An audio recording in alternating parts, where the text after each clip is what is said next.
Hi, எல்லோருக்கும் வணக்கம். இது என்னை ஆளும் மன்னவா கதையோட 6வது எபிசோட். கதை பிடிச்சிருந்தா மறக்காம ஒரு லைக் பண்ணி சப்போர்ட் பண்ணுங்க. வாங்க கதைக்குள்ள போகலாம். மாலை வழமையை விட முன்பாக வந்துவிட்டான் மித்ரன். ரித்து சொன்னதை போன்று எல்லோரையும் இன்று அலுவலகத்தில் வறுத்தெடுத்து விட்டான். சின்ன விஷயத்திற்கெல்லாம் எரிந்து எரிந்து விழுந்தான். அவனுக்கும் ஏன் என்று தெரியவில்லை. உள்ளே ஏதோ புகைந்து கொண்டே இருந்தது அவனுக்கு. அதற்கு மேல் அவனுக்கு அலுவலகத்தில் இருக்க முடியாது என வீட்டிற்கு வந்துவிட்டான். வீட்டில் யாரும் இல்லை. ரித்து வெளியே சென்றால் இரவுதான் வருவான். நிஷாவும் வர கொஞ்சம் தாமதமாகும்.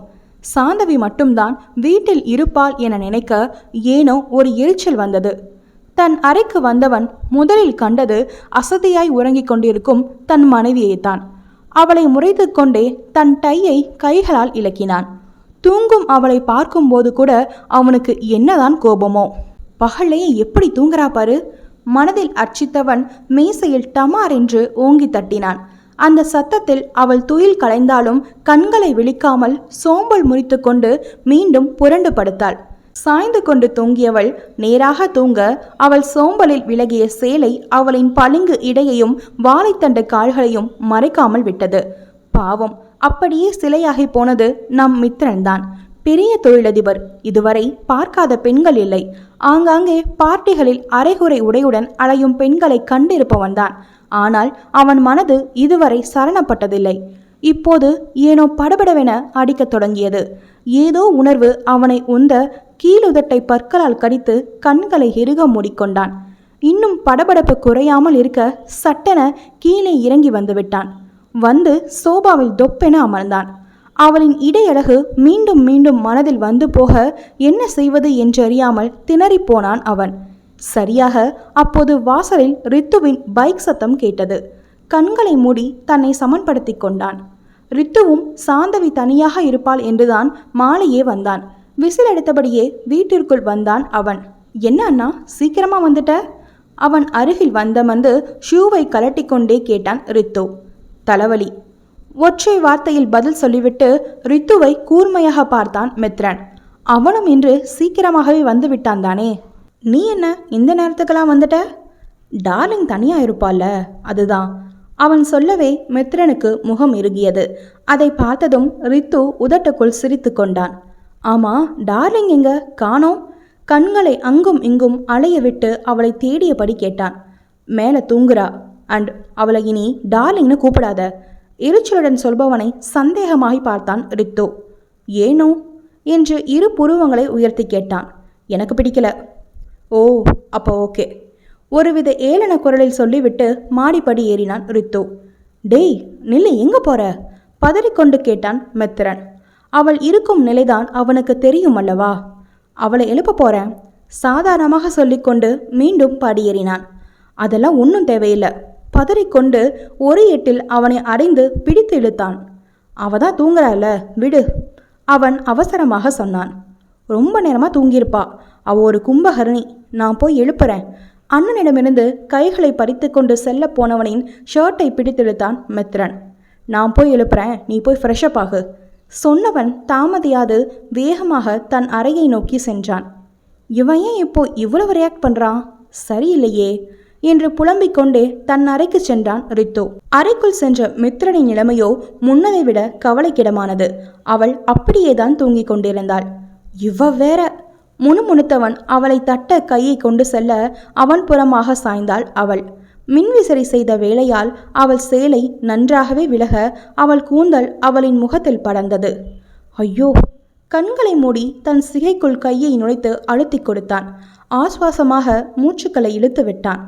ஒரு பொண்ணோட அனுமதி இல்லாம அவளை பார்க்கறது தப்புடா. அதுவும் அவ உன்னோட எதிரி. மனசாட்சி அவனை தட்டி கேட்க மனதை ஒருநிலைப்படுத்தி கொண்டு கண்களை திறந்தான். ஏய் எழுந்திரடி! அவனை தட்டி எழுப்பினான். மறந்தும் கூட அவன் பார்வையை அவள் முகத்திலிருந்து எடுக்கவில்லை. முணங்கிக் கொண்டே மீண்டும் சுருண்டு படுத்து கொண்டாள். இவ சரிப்பட்டு வர மாட்டா. மனதில் நினைத்தவன் மேசையில் இருந்த தண்ணீர் கப்பை அப்படியே அவள் மீது சரித்தான். அடித்து பிடித்து கொண்டு எழுந்து அமர்ந்தாள் சாந்தவி. தலையிலிருந்து தண்ணீர் சிந்த தொப்பென நனைந்திருந்தாள். அவளை முறைத்துவிட்டு பாத்ரூமிற்குள் சென்றான் மித்ரன். நியாயமாக பார்த்தால் அவள்தான் முறைக்க வேண்டும். இவன் முறைத்துவிட்டு செல்கிறான். எல்லாம் விதி. மனதில் நினைத்து கொண்டே எழுந்து தலையை துவட்டினாள். உடை மாற்றலாம் என நினைத்தவள் அவன் வந்துவிட்டால் என்ன செய்வது என்று ஈரமாகவே இருந்தாள். ஆனால் அவள் அறியவில்லை, இதற்கு முன் அவள் இருந்த நிலையையும் அவன் தவித்த தவிப்பையும். அவன் குளித்து முடித்து வர அவள் அப்படியே ஈரமாக அமர்ந்திருந்தாள். எதுக்கு இப்ப நீ இப்படியே இருந்து சீன் கிரியேட் பண்ற? அவளை பார்த்ததும் கத்த தொடங்கினான். அவளிடம் சிறிது தடுமாறிவிட்டான் என்ற கோபம். அவள் எதுவும் பேசாமல் அவனை முறைத்து கொண்டு குளியல் அறைக்குள் நுழைந்தாள். இருடி, உன்னை பார்த்துக்கிறேன். கோபத்தில் முணுமுணுத்தவன் டிஷர்ட் ஒன்றை அணிந்து கொண்டு கீழே வந்தான். நிஷாவும் வந்திருந்தாள். ரித்துவும் நிஷாவும் டிவியில் சின்சான் பார்த்து கொண்டிருக்க சோபாவில் அமர்ந்து பத்திரிகை படிக்க தொடங்கினான் மித்ரன். வணக்கம் சார். குரல் கேட்க அனைவரும் ஒன்றாக வாசலை பார்த்தனர். வெள்ளை உடையில் தோளில் துண்டுடன் நின்று கொண்டிருந்தார் ஒருவர். அவர் தோரணையிலேயே தெரிந்துவிடும் அவர் அரசியல்வாதி என்று. வாங்க கோதண்டம் சார். புன்னகைத்தவாறே அவரை வரவேற்றான் மித்ரன். ரித்துவோ அவரை முறைத்து பார்த்து கொண்டிருந்தான். சிரித்து கொண்டே மரியாதையாக அவரை உட்கார வைத்தான் மித்ரன். அதே நேரம் அங்கு சாந்தவி வர அவரிடம் காஃபி கொண்டு வருமாறு கட்டளையிட்டான். ரித்துவிற்குத்தான் எரிச்சலாக வந்தது. ஓ, தம்பியும் இருக்காரா? நல்லதா போச்சு என்று ஆரம்பித்தார் அந்த பெரியவர்.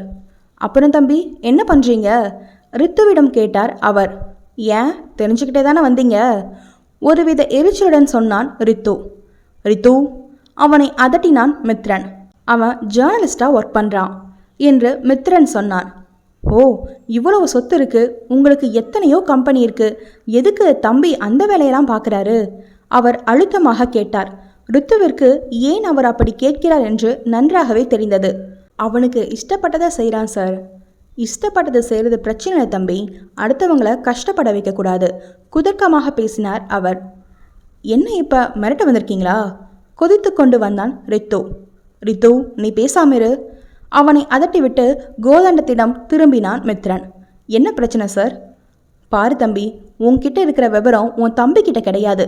சின்ன பையன் என்கிட்ட வாலாற்றான். என்னை பற்றி கொஞ்சம் சொல்லி வை, கடுமையான குரலில் சொன்னார். ஆமாம், உன்னை பற்றி சொல்ல என்ன இருக்கு? நீ ஒரு முள்ள மாதிரி, உன் பையன் ஒரு முடிச்சவைக்கி.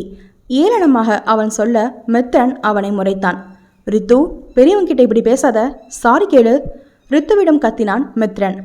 அண்ணா கேளுன்னு சொல்கிறேன்ல. அவன் அதட்டவே மறுக்க முடியவில்லை. சாரி. கோபமான குரலில் எங்கோ பார்த்து கொண்டு கேட்டான் ரித்து. அதற்குள் சாந்தவி காஃபி போட்டு கொண்டு வந்து கொடுத்துவிட்டு ரித்துவின் அருகில் போய் நின்று கொண்டாள். ரித்து எதுவும் நியாயமில்லாமல் செய்ய மாட்டான் என்ற நம்பிக்கையில். அவர் காஃபி குடிக்க மித்ரன் பேச்சை ஆரம்பித்தான். ரித்து, இப்போ சொல்லு, என்ன பிரச்சனை? நிதானமாக ரித்துவிடம் கேட்டான் மித்ரன். மாளவிகா கேசண்ணா, உன்கிட்ட கூட சொல்லி இருந்தேனே, அதை பற்றி தான் டீட்டெயில்ஸ் கலெக்ட் பண்ணுறேன். அவனும் நிதானமாக சொன்னான். அதுக்கும் உங்களுக்கும் என்ன சார் சம்பந்தம்? அடுத்த கேள்வியை கோதண்டத்திடம் கேட்டான் மித்ரன். அதில் என் பையனை தான் போலீஸ் அரெஸ்ட் பண்ணி அவன் தப்பு செய்யலைன்னு வெளியே விட்டுட்டாங்க. திரும்ப உங்கள் தம்பி அதை தோன்றான், கண்டிச்சு வைங்க. ரித்துவை பார்த்து முறைத்து கொண்டே சொன்னார் அவர். ஆக, அதை தோண்டனா உண்மை வெளிவந்துரும்னு இங்கே வந்திருக்கீங்க. அப்போ உங்கள் பையன்தான் பண்ணியிருக்கான் இல்லையா? வலது புருவத்தை கையால் நீவியபடி அவரிடம் கேட்டான் மித்ரன். அவர் எதுவும் பேசாமல் இறுகிய முகத்துடன் இருந்தார். சாரி சார், உங்க பையன்தான் இதில் சம்மந்தப்பட்டிருக்கான்னு எனக்கு தெரியாது. மித்ரன் வருத்தத்துடன் சொல்ல ரித்துவோ தன் அண்ணனை முறைத்து பார்த்தான். நிஷாவும் கூட. சாந்தவிக்குத்தான் ஏன் இப்படி இருக்கிறான் என்று வருத்தமானது. இப்பதான் தெரிஞ்சிச்சுல, உங்க தம்பிகிட்ட சொல்லி வைங்க. பொறுங்க சார், முழுசா சொல்லி முடிச்சிடுறேன். தெரிஞ்சிருந்தா உங்களை வீட்டுக்குள்ளேயே வச்சிருக்க மாட்டேன். நல்லா கேட்டுக்கோங்க, அவன் வேலையில் நான் தலையிட மாட்டேன். ஆனால் அவனுக்கு ஏதாச்சுன்னா பார்த்துட்டு இருக்க மாட்டேன். என்னை பற்றி தெரிஞ்சிருக்கும்னு நினைக்கிறேன். அதிகாரமாய் கால் மேல் கால் போட்டுக்கொண்டு சொன்னவனை விழிவிரிய பார்த்து கொண்டிருந்தாள் சாந்தவி. என்ன மிரட்டுறீங்களா? கோபமாக கேட்டார் அவர். நோ, வான் பண்ணுறேன். அவன் உச்சி கொட்டி கொண்டே சொன்னான். உங்களுக்கும் ஒரு பொண்ணு இருக்குல்ல, உங்கள் ஃப்ராடு பையனை நம்பி எப்படி வீட்டில் வச்சுருக்கீங்க? அவன் கேட்கவே எதுவும் பேச முடியாமல் மௌனமாக இருந்தார். அப்புறம் உங்கள் ஒய்ஃப் கூட இருக்காங்கல்ல, சேஃபா? அவன் அந்த சேஃப் என்ற வார்த்தையில் அழுத்தம் கொடுத்து சொன்னான். மித்ரன், ஆவேசமாக கத்தினார் அவர். சும்மா சொன்னதுக்கே கோபம் வருதில்ல, அந்த பொண்ணோட அப்பா அம்மாவுக்கு எப்படி இருந்திருக்கும்? அவன் முறைத்து கொண்டே கேட்டான். ஃப்ரீ அட்வைஸ் மிஸ்டர் கோதண்டம், என் தம்பி எப்படியும் உங்கள் பையன்தானே ப்ரூஃப் பண்ணிடுவான். அப்புறம் உங்களுக்கு அசிங்கமாயிரும். அதுக்கு முதல்ல நீங்களே உங்கள் பையனை பிடிச்சு கொடுத்துருங்க, நல்ல பேராவது கிடைக்கும். சொன்னவனை கொலைவெறியுடன் பார்த்தார் அவர். உங்களை சும்மா விட மாட்டேன், கையை நீட்டி எச்சரித்தார் அவர். தன் ஒற்றை முடியை இழுத்து காட்டி இதை கூட புடுங்க முடியாது என்று சொன்னான். Get out! அவன் கத்தி அவன் முறைத்து கொண்டே வெளியேறினார். ரித்து, பார்த்திருந்துக்கோ சொல்லிவிட்டு அங்கிருந்து சென்றான் மித்ரன். போகும் அவனையை வாயை பிளந்து பார்த்து கொண்டிருந்தாள் சாந்தவி. போதும், வாயை மூடு, உள்ள போக போகுது. அவள் தலையில் தட்டினான் ரித்து. பா மாஸ்! மாடியேறி போகும் மித்ரனையை பார்த்து கொண்டு சொன்னாள் சாந்தவி. போதும் போதும், வலியுது, தொடச்சுக்கோ. தன்னிடமிருந்த கைக்குட்டையை அவளிடம் நீட்டினான் ரித்து. போடா, என் புருஷனை நான் சைட் அடிக்கிறேன், உனக்கு என்னடா வந்தது? தலையை சிலிப்பிக் கொண்டு சொன்னாள். பாரா! அவன் வாயில் கையை வைத்து கொண்டே சொல்ல அவளுக்கும் சிரிப்பு வந்தது. நானும் உனக்கு கொடுக்குற பில்டப்பை பார்த்து நீதான் ஹீரோவோன்னு பயந்துட்டேன். அவள் நாக்கை நீட்டி காட்டி சொல்ல அவன் அவளை முறைத்து பார்த்தான். அண்ணி, ரொம்ப பேசாதீங்க. எப்படி இருந்தாலும் எங்கள் சின்ன அண்ணன் தான் ஹீரோ, உங்கள் புருஷன் எப்பவும் வில்லன் தான். தன் அண்ணனின் தோள் மேல் கையை போட்டுக்கொண்டே சொன்னாள் நிஷா. அப்படி சொல்லடி என் செல்லக்குட்டி. நிஷாவின் கன்னத்தை பிடித்து கிள்ளிக்கொண்டே சொன்னான் ரித்து. என்ன சொன்னாலும் எனக்கு என் புருஷன்தான் ஹீரோ. முதட்டை சுழித்துவிட்டு சமையலறைக்குள் சென்றாள். அவளை பார்த்து இருவரும் சிரித்து கொண்டனர். வழமை போல கலகலப்பிலும் மித்ரனின் அதட்டலிலும் இரவு உணவு முடிந்தது. மித்ரன் அறைக்கு செல்ல கொஞ்ச நேரம் ரித்து நிஷாவிடம் அரட்டை அடித்துவிட்டு மேலே சென்றாள் சாந்தவி. அறையில் மித்ரன் கணினியில் ஏதோ வேலை செய்து கொண்டிருந்தான். அவன் வேலை என்று வந்துவிட்டால் எதையும் கவனிக்க மாட்டான். ஏசி போடாமல் அவனுக்கு வியர்த்து கொண்டிருந்தது. அந்த அறையில் 2 மின்குமிழ்கள் இருக்கும். ஒன்று மட்டுமே எரிந்து கொண்டிருந்தது. அறை கொஞ்சம் மங்கலாக இருந்தது. அந்த மங்கள் வெளிச்சத்திலேயே வேலை செய்து கொண்டிருந்தான் மித்ரன். இந்த இருட்ட லேப்டாப்பை பார்த்தா கண்ணு என்னத்துக்காகிறது? முணுமுணுத்து கொண்டே சுவிட்சை தட்டினாள் சாந்தவி. ஒரு நிமிடத்தில் அவள் நரம்பில் விறுவிறுவென்று மின்சாரம் பாய்ந்தது. ஆஹ்! கத்திக்கொண்டே கையை உதறினாள். கை ஏதோ வலுவிழந்தது போன்ற உணர்வு. ஏய், என்னாச்சு? அவள் கத்தலை கேட்டதும் கணனியை வைத்துவிட்டு பதறிக்கொண்டு வந்தான் மித்ரன். அவள் கையை உதறி கொண்டிருப்பதை பார்த்து அவளின் கைகளை பிடித்து கொண்டான். அவன் முகத்தில் தெரிந்த தவிப்பும் பதற்றமும் கனவோ என்றிருந்தது அவளுக்கு. என்னாச்சு? பதற்றமாக அவளை பார்த்து கேட்டான் மித்ரன். ஷாக் அடிச்சிருச்சு. அவனின் மேலிருந்த கண்களை அகற்றாமலே சொன்னாள். அவள் கை அவன் பிடிக்குள் இருக்கும்போது எந்தவித வலியும் தெரியவில்லை அவளுக்கு. பார்த்து வேலை செய்ய மாட்டியா? அவள் கையை பார்த்து கொண்டே அவளை அதட்டினான். கண்களில் அப்படி ஒரு வலி. எங்கிருந்து ஷாக் அடிச்சது? அவளை நிமிர்ந்து பார்த்தான். அவளின் கண்கள் கலங்கி இருந்தது. அவளுக்கான அவன் மனதில் இருக்கும் பாசத்தை கண்டு. ரொம்ப வலிக்குதா? அவள் கண்களை பார்த்து கேட்டான் மித்ரன். அவளுக்கு வலித்ததை விட அவனுக்கு வலிக்கிறது என்று அவன் குரலை காட்டி கொடுத்தது. அவள் லேசாக இல்லை என தலையசைத்தாள். என் மேல உங்களுக்கு இவ்வளவு அக்கறை இருக்கா? அவனை நேராக பார்த்து கொண்டே கேட்டாள். அந்த நேர் பார்வையை சந்திக்க முடியவில்லை அவனால். உடனே அவன் கையில் இருந்த அவள் கரத்தை உதறியவன் அவளை முறைத்து பார்த்தான். உன் மேல நான் அக்கறைப்படுவேன்னு கனவுல கூட நினைக்காத. நீ செத்துட்டா நான் யாரை பழி வாங்கிறது? அதுக்காகத்தான் கேட்டேன். அவளை பார்த்து ஏளனமாக சொல்லிவிட்டு மீண்டும் கணினியை எடுத்து அமர்ந்து கொண்டான். உன்னுடைய பழிவரி எப்போதோ காதலாக மாறிவிட்டதடா மடையா என்று அவனுக்கு தலையில் 4 தட்டி தட்டி சொன்னால்தான் புரியும் போல. அவள் அவன் சொன்னதை நினைத்து தனக்குத்தானே சிரித்து கொண்டாள். உண்மையை கண்டு பயப்படுகிறான் என்று நன்றாகவே தெரிந்தது அவளுக்கு. சற்று முன் அவன் கண்கள் காட்டிய உண்மை பாவம் அவன் மனதுக்கு தெரியவில்லை. சிரித்து கொண்டே குளியலறை செல்ல மாற்று உடைகளை எடுத்தாள். அந்த சுவிட்சை தொடாத, நான் நாளைக்கு செக் பண்ண ஆள் அனுப்புறேன். அவன் சொல்ல அவனை பார்த்து ஒரு மாதிரியாக சிரித்துவிட்டு குளியலறை சென்றாள். இவன் ஏன் இப்படி சிரிக்கிறா? டிஸ்கஸ்டிங். தலையை சிலுப்பிவிட்டு மீண்டும் கணினியில் ஆழ்ந்து போனான். அவளிடம் ஏதோ சிறு பரிவு தோன்றிவிட்டதை அவனும் உணர்ந்தான். அது நல்லதில்லை என்று வலுக்கட்டாயமாக அவள் அவனை அவமானப்படுத்தியதை நினைத்து கொண்டான். அவர்களின் 3வது சந்திப்பு. சாந்தவி புடவை கடையில் நின்று கொண்டிருந்தாள். தன் தோழிக்கு கல்யாணத்திற்காக பரிசு வாங்க ஏதோ சேர்த்து வைத்த கொஞ்ச பணத்தில் எளிதாக ஒரு புடவையை வாங்கிவிடலாம் என வந்தாள். எல்லாவற்றையும் அலசி ஆராய்ந்தவளுக்கு எதுவுமே பிடிக்கவில்லை. சலித்து கொண்டே திரும்பியவளின் கண்களில் பட்டான் அவன் நம் நாயகன் மித்ரன். அந்த திருமண மண்டபத்தில் நடந்த சம்பவத்திற்கு பிறகு இப்போதுதான் அவனை பார்க்கிறாள். கண்டதும் கோபம் தலைக்கேறியது அவளுக்கு. கோபப்பட்டால் எல்லாம் கெட்டுவிடும். அவளை செய்யாத தப்புக்கு எப்படி அசிங்கப்படுத்தினானோ அப்படியே அவனுக்கும் செய்ய வேண்டும் என நினைத்தாள். அவன் நிஷாவுடன் தான் வந்திருந்தான். அவள் மேல்தளத்தில் சுடிதார் பார்க்க சென்று விட்டாள். அவனை கீழ்த்தளத்தில் ஏதாவது நல்ல டிசைனை பார்க்க சொல்லிவிட்டு செல்ல அவன் சுடிதார் செக்ஷனில் தான் நின்று கொண்டிருந்தான். கோபப்பட்டால் எல்லாம் கெட்டுவிடும். அவளை செய்யாத தப்புக்கு எப்படி அசிங்கப்படுத்தினானோ அப்படியே அவனுக்கும் செய்ய வேண்டும் என நினைத்தாள் சாந்தவி. அவன் நிஷாவுடன் தான் வந்திருந்தான். அவள் மேல்தளத்தில் சுடிதார் பார்க்க சென்று விட்டாள். அவனை கீழ்த்தளத்தில் ஏதாவது நல்ல டிசைனை பார்க்க சொல்லிவிட்டு செல்ல அவன் சுடிதார் செக்ஷனில் தான் நின்று கொண்டிருந்தான். அங்கே கூட்டமாக இருக்க இதுதான் சரியான சந்தர்ப்பம் என்று அவனின் பின்னால் போய் நின்று கொண்டிருந்தாள் சாந்தவி. கூடியிருந்த கூட்டம் அவர்களின் வேலையிலே குறியாயிருக்க அவளுக்கும் வேலை இலகுவாக இருந்தது. அவனின் பின்னால் அவள் நின்றதில் அவள் அவனை கவனிக்காமல் திரும்பினான். அவன் அவள் பக்கமாக திரும்பியதும் விட்டால் ஒரு அறை கன்னத்தில் பலார் என்று. அந்த அறையில் ஒரு நிமிடம் கண்களை மூடியவன் மீண்டும் திறக்க அவன் முன்னே நின்றிருந்தாள் சாந்தவி. யூ!